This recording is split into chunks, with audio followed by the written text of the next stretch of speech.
Hey folks, how you doing out there? Darren Scores with another drink and a wink.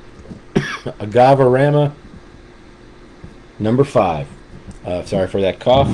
I don't know. It's just. I don't know if it's just the weather now. We've had a lot of rain. It seems like when it's really dry and hot, I'm not coughing, and then we get a lot of rain and a lot of stuff is messed up. So don't be too concerned. I've left all of the herbs here to give me a more festive look. Looks like sounds great. Today, I'm not really going to talk about anything bad. All right, it's going to be all good today, and we are continuing with talking about agave spirits. And what we're going to do here is we're going to wrap up and doing a twofer. And if I look over my shoulder, there's a couple other up there, but we're going to put a button on the tequila side of this little Agavarama thing. And our next sections are going to talk about a few mezcals that we're going to talk about, and then we'll get away from agave entirely and talk about is it the Desillerion plant? I think I'm saying that right. We're going to talk about some sotols. Okay. But I've given you some of them that I've kind of liked, some that I thought were very, very good. But right now, for my money, which is never, I never have too much of that, right? Who does these days in this economy? I'm going to bring you two of my favorite bottles. One of them I've had was one of the first, for lack of a better term, premium tequilas that I ever bought. And then the other one was purchased here more recently. It's blocking out the bottles. Come on, Scores. Get a better. I have to cover up my stickers here. Okay, we still got Walter White, or where is he? He's sticking out here. All right. Anyway, today we're going to talk about two of my favorites. The first one, and they're favorite for different reasons. We did talk about. In my spirits journey, let's put it this way, I first started with the kind of the basic output from different distilleries, bourbon, not as many variables, because of the cask aging. Why I say that is they all has to be new American oak. I won't go through the long thing, but when it got to Scotch, I was drinking a lot of the more familiar ones. That we all know and love, and all of those single malt scotches were aged in primarily ex-bourbon casks. Okay, and then we started getting into some ones that are lightly or a blend of ex-bourbon and sherry. Blah blah blah blah. Then we did ones that are all ex-sherry casks, and I've just fallen in love with all that variety. When it comes to tequila, we have similar things. I think it's a little bit more. I mean, they're way behind. Behind sounds like it's negative. They aren't doing as much with different casks as maybe single malt Scotch whiskey does, and some of the American whiskeys are getting into that. But it is still an issue. I from what I can perceive, and again, I'm not an expert on this, but from what I can perceive, once you start talking about good tequila brands, okay, that are aging to the Reposado level or up, to 2 years in for the Añejo. They're aging in casks, and there's a decision there. The recent Reposado that I brought you, La Gratona, they are still trying to present, even though it's aged at Reposado, they are trying to give you still their natural expression of their whiskey, okay, their spirit, okay, the tequila. And they're aging it, so they are not trying to age in anything that can be considered cask forwards, kind of a neutral cask. Okay, you can't age in it, but let's say we poured our tequila into a neutral container. Okay, glass, for instance. Okay, it's not going to pick up anything from the glass. It's not going to pick up anything sitting in a sealed glass thing for very long. Yes, they do sometimes rest it for a little bit. But you'd have you'd have a Blanco, and that's good to go. I should have cleared my throat and prepared myself with a little more water. I apologize for that. So that's what's happening here. Then some distilleries a producer of tequila, and they are still really not trying to emphasize the cask. Okay, they're going to age it. It's going to be maybe an ex bourbon barrel, just like we have, might be in a new oak barrel. Okay, all that kind of stuff. Then there are some that really try something different, and we're getting a very different flavor. That might not be your cup of tea. It's definitely not my cup of tea if I'm going to put this into a crummy cocktail. Okay, these are for sipping, the ones that I'm going to show you today. So the first one I'm going to go with is actually a very popular one amongst people that are into this stuff because it's very, very tasty. It's all natural, everything, and it does not break the bank. Matter of fact, I looked and I was actually surprised at the price of this. I swore this was I swore when I bought this. I'll tell you what it is. So we're going to look at Siete legua, okay, 7 hands, which is how you measure the horse. Okay, it's not 7 horses, but I might be wrong on that. Okay, this is a very well-known, high-quality tequila. This is the Añejo.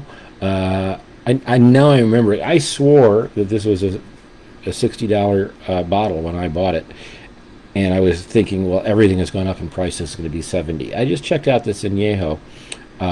So Añejo is now $55 right now. I'm almost going to buy another one, or I might buy maybe the Reposado or even the Blanco on this one. I love it so much. Let me tell you a little bit about the many things that are very cool about this this product here. So, like I said, when I first was getting into tequila, this was always one that was mentioned. And I remember the first time I bought it, I was coming home from a gig, and I was like fumbling around on my phone trying to like see which ones were, and this one popped up, and I could not be any happier. And I will buy another one of these bottles, maybe a different age, but it's always been good. So, Tequilano Weber from Jalisco, Los Altos. The cooking is done in stone brick ovens. Okay, the extraction, this is the big one. At this price tag, they are using a Tahona and roller mill. So a Tahona, again, is this big stone that is pulled around sometimes by animals, such as a horse or a donkey or a mule or an ass. Probably an ass. Anyway, big stone that they roll around in this kind of circle, crushing the hearts of the agave, and that's how they extract the juice. Okay, it's a very cool process if you want to look it up. And then you're also using a roller afterwards. But that Tahona process, we had one other one that was done here. I can't remember, but that's all. It's not. You're not going to buy. You're not going to find some crummy company at the front of the bar or front of the bar or the liquor store that does the Tahona process. Okay, very, very differently. They're going to use this machine that's just going to bats the hearts around and smashes it around. Diffuser. We don't want to deal with that. What else are we going to talk about? So at this price, that's great. Water source is natural spring water. Okay, fermentation is 100% agave, stainless steel tanks, open air fermentation. Okay, fermentation with fibers and without fibers, I do not know what that means. 2 times distilled in copper pots only. Very cool. Okay, so there's a lot of this that I really like. The only thing about this with the aging is they're using American white oak barrels, used barrels, and bourbon barrels. So that's nothing. That's standard operating procedure. In Scotland, we're going to call that first fill, second fill, okay, or brand new oak. Okay, brand new would mean nothing's ever touched it. First fill is meaning it was just sent over, most likely from an American bourbon company, and they're doing that again. Then when they dump that and then reuse that cask, that second fill. There is a nature to the flavor that second fill, third fill, all that kind of stuff does impart that that is just as good. So don't think it's not the same as extra virgin olive oil, virgin olive oil, whatever. Okay, it's not the same way. It just has different flavors and things like that. Okay, and obviously you can't be buying oaks or oak casks, using them once for aging and then getting rid of them. It's just not. Yeah, it's not cost effective. If they were doing that, every spirit that we would see would cost over $100. So on this taste, anything else I can tell you before I taste this one? Yeah, so this is on Añejo 40%. I would love to taste this a little higher. Just a really nice product. So Siete Leguas Añejo. On the nose, agave, right in your face. This warm, inviting, slightly citrusy note. And you know what? It's weird. I usually don't like to cloud my senses. Well, what's interesting is I got oregano here. I've got mint. There's something else here.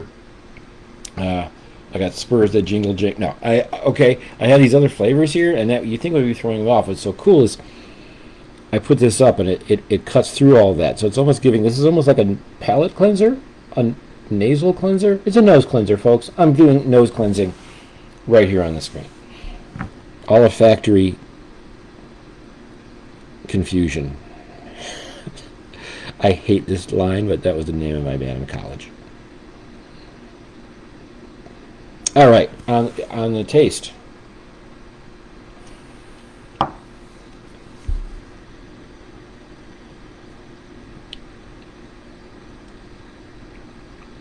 You definitely can taste that this has been aged in oak casks, ex-bourbon cask to be sure. That has knocked down any bitiness into this. There is absolutely none of that garbage cedar pencil note that we get with lesser tequilas. I shouldn't say that. Let's put it this way: it is balanced out, so it's not a. This one I showed you before, Cascaween Blanco, has that note, but it's balanced and it's tasty. It's not nasty. This is delicious. There is still a lot of citrus on there, which is interesting. But it's just in the process or in the water.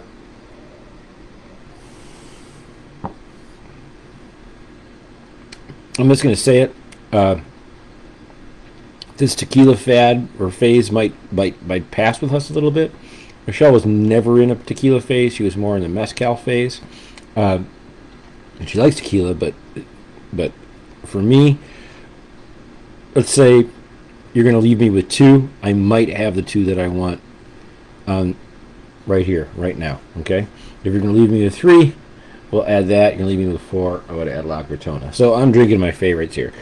In terms of my concept of perma-shelf, meaning I'm always going to have one on my shelf, I'm just going to say it right now. I am always going to have a Siete Leguas on my shelf. Okay? Again, this might have been my last tequila mezcal purchase for a long time. When this runs out, I'm getting another one of these.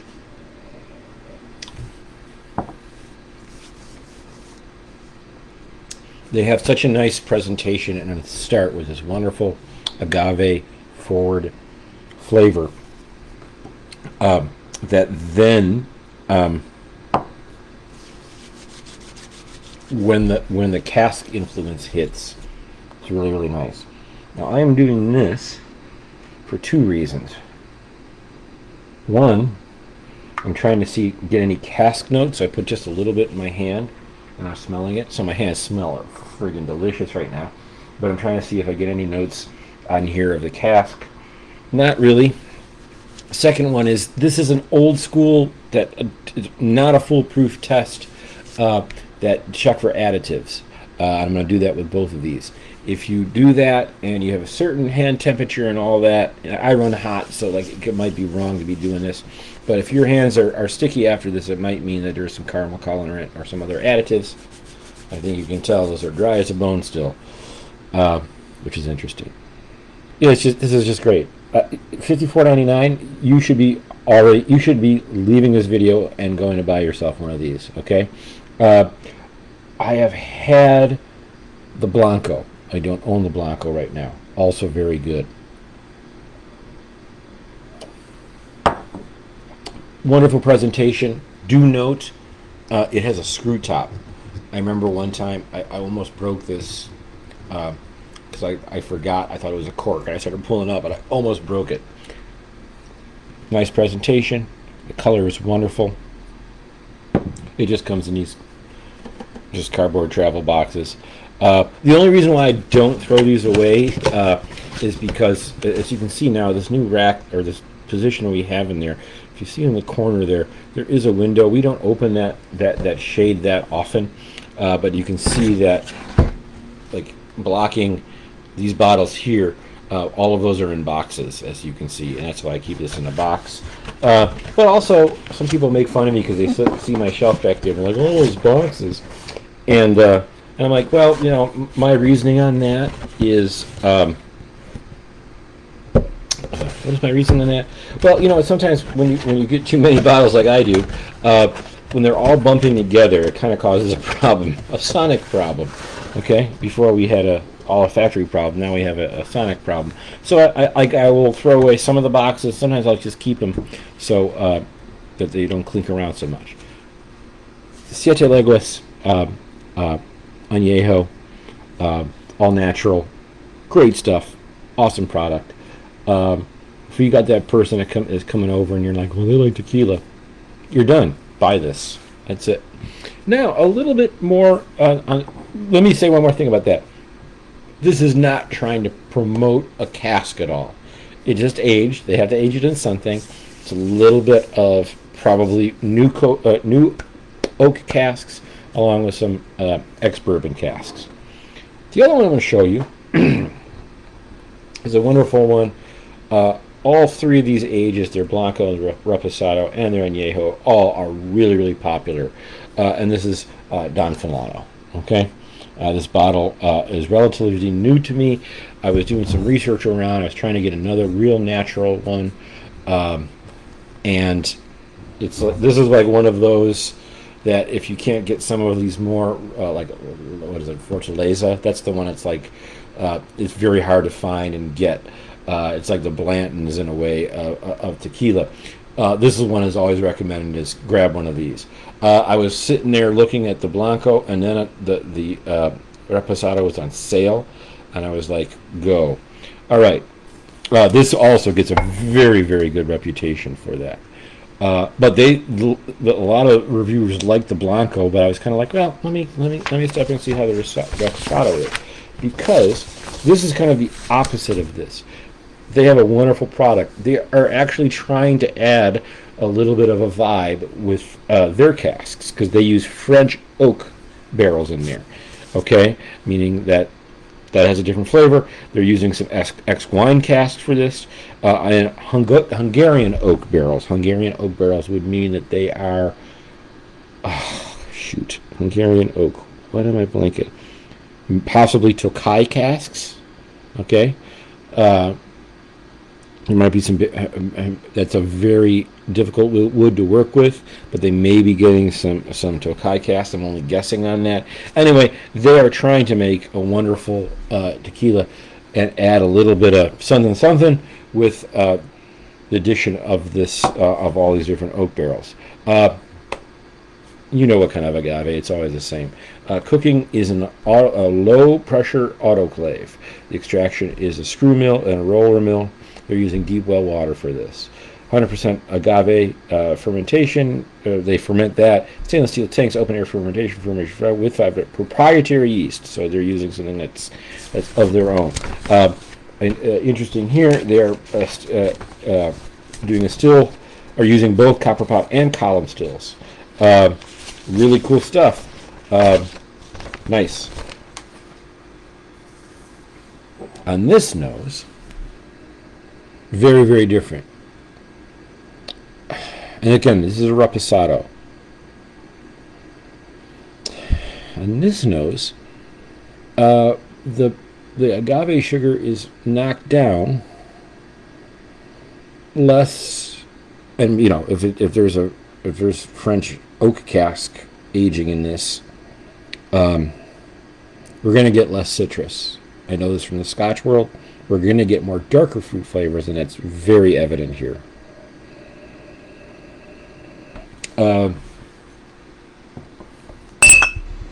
This might be a little earthier. Don Fulano, they got some information here. Family owned, 5 generations, naturally fermented, distilled in copper. Hand selected mature agave, proprietary yeast, spring volcanic water, 40%. Not much else there.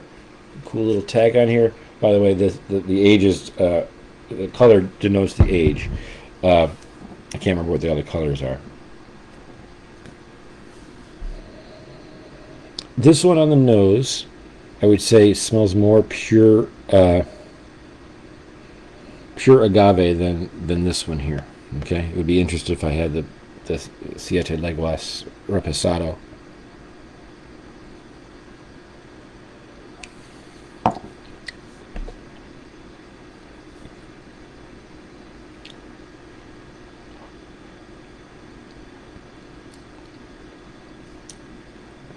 There is a spicy note on the end coming from these other.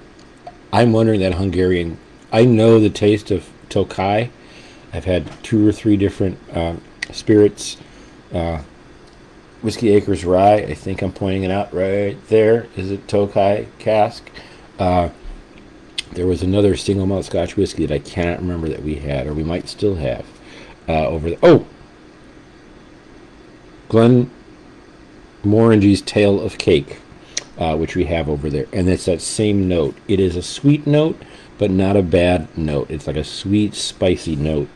That's quite good.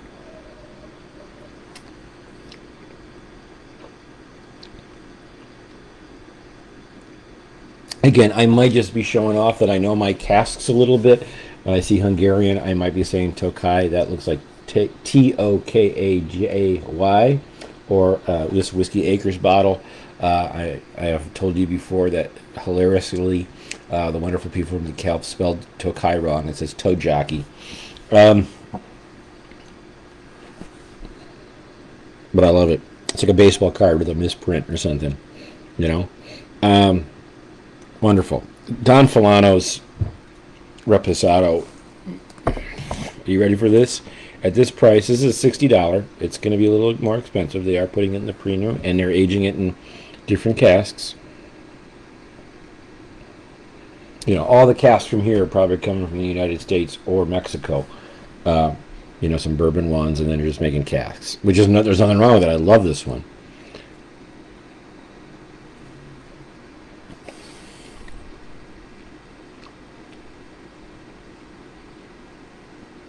Let's put it this way. The Don Fulano's Reposado, I'm not getting emotional here, but is quite possibly the best $60 spirit, among the best $60 spirits I've ever tasted. Okay? I'm that fond of it. I would pay more for it. But, let's put it this way. The best tequila, or the best experience for just straight ahead tequila, is this guy. And that's $54.99. So if you are kind of just getting it, you're watching me, and you're looking for a recommendation to get started with a brand that is not, well, in Blanco you're not going to get that, but I hope you're understanding that. Blanco is just from the still to the bottle, or they might rest it in a neutral container for a while. Reposado, 2 months to, a year, and then Añejo is, up to 2 years, okay? I thought I had those years together, and I heard a couple people saying, well, it's not exactly, I don't know. Anyway, I should have cleaned that up before. Anyway, if you're looking for, like, the guaranteed no additives, total cool tequila experience, you could do no better than this, in my opinion. Okay, check it out. See if you can get, if that price is still a little too high, get the Blanco or the Reposado. But this is just really, really great. If you are kind of already into tequila, or you already know, say you're a Scotch drinker and you like unique agings, okay, then maybe Don Fulano is for you. Okay, boy, this is a heavy bottle too. Everything about this is just really, really hip. Look at this topper. Come on, guys. And I will say this finally. I didn't say I was going to bash anything, but there are some, I'm going to say it again. We had Patron and Añejo before. And this is a little more expensive, I think, than Patron and Añejo. Maybe it's not. It's like a different, it's like I'm drinking something different. Can't say enough of it. So, The only other reason why I say, I'm kind of hyping up the Siete Leguas a little more than Don Fulano is because Don Fulano is a little harder to find. A matter of fact, like when I was, like, I will guarantee that here in Illinois, most every Binny's is going to have probably all three ages of this, hands down. Other liquor stores are going to have Siete Leguas. When I bought this, I did actually have to go to a certain store. Like, I was looking around for Don Fulano's Reposado, or I actually was looking for the Blanco, and I was looking around, and it was like, it wasn't in the one that I normally go to. It wasn't in the one where D&aW Allocations was. It wasn't in stock, at least. And I had to travel a little bit just to get this one, and it was well worth it. So there you go. We're going to kind of wrap up our tequila talk a little bit with giving you two again. Siete Leguas, Añejo. It's just so good. Okay, that would be the one I'd be rating against. You know what? While I'm thinking about it, let me look it up real quick. So, Benny's, Patron, Añejo, and I'm going to look it up, and we're going to compare it.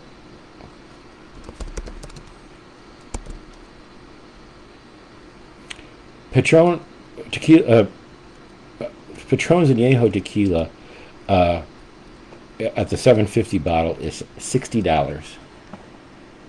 This is $5 less.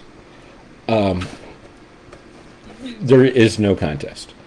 That is the most boring bottle I've had of spirits in a very long time.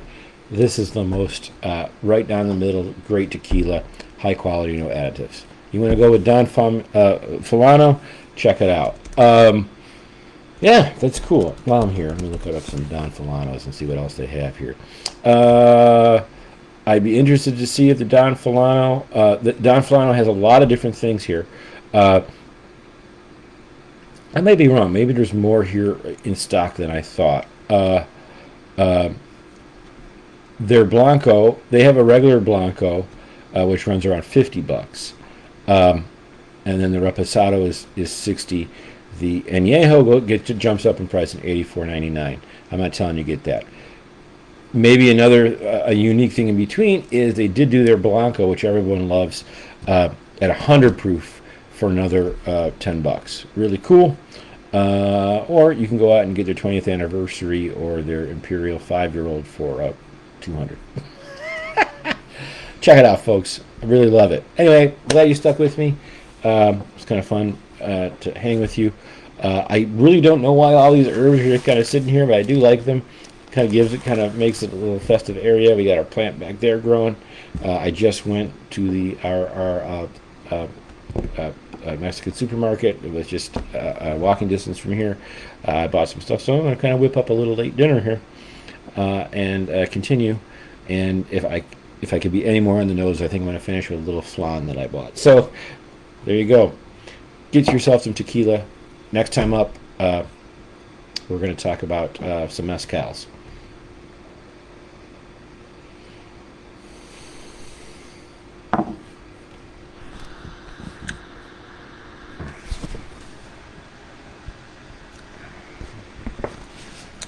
Here's a little game before I go.